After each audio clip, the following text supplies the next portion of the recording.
Hey guys, ako karon gi-abrihan ang ako ang gi-order nga fruit and vegetables dried mix. Nag-order lang ko ani sa ako ang friend kay katong gipatilaw ko niya, gilamian jud ko pag-ayo.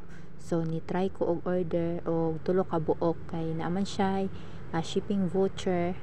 So nahimutang siya og tag 100 na lang ang buok aron maka-save pud mi sa amo ang shipping fees. So mo ni guys akong giabrihan siya. So dili jud ka mahayan ang imong 100 pesos tungod kay daghan jud kay siya og sulod. So mo na siya. Lami jud kaayo siya. Kay daghan og sulod katong sa kong friend, katong first niya nga order kay nalang to sa 100 grams. So kaning among gi-order karon kay 250 grams. So pag order na mo ani kay dito alang ni sa TikTok na mo na order. So lami jud kay siya kung mama pod ni try siya giganahan gud siya ani kay first time pod niya nakatilaw ani.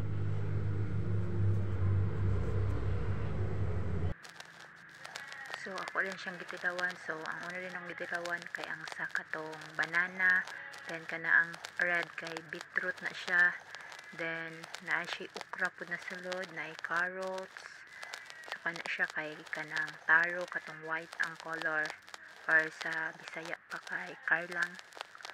Then napud siya kaning kiwi. Then ambot unsa pa na uban daghan pa na siya kay kanang yellow nangka.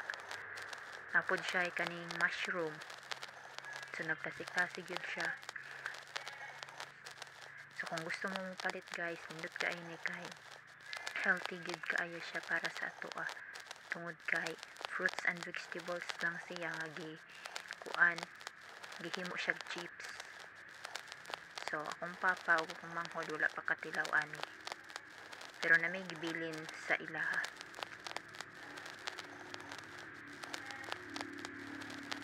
So palit na mo ani guys, dili siya kamahayan kaya sa jud daghana for only 100 pesos. Sa tulo akong gi-order 300 lang jud akong nabayaran. Unsa pa inyong gihulat order na mo ani. See you on my next video.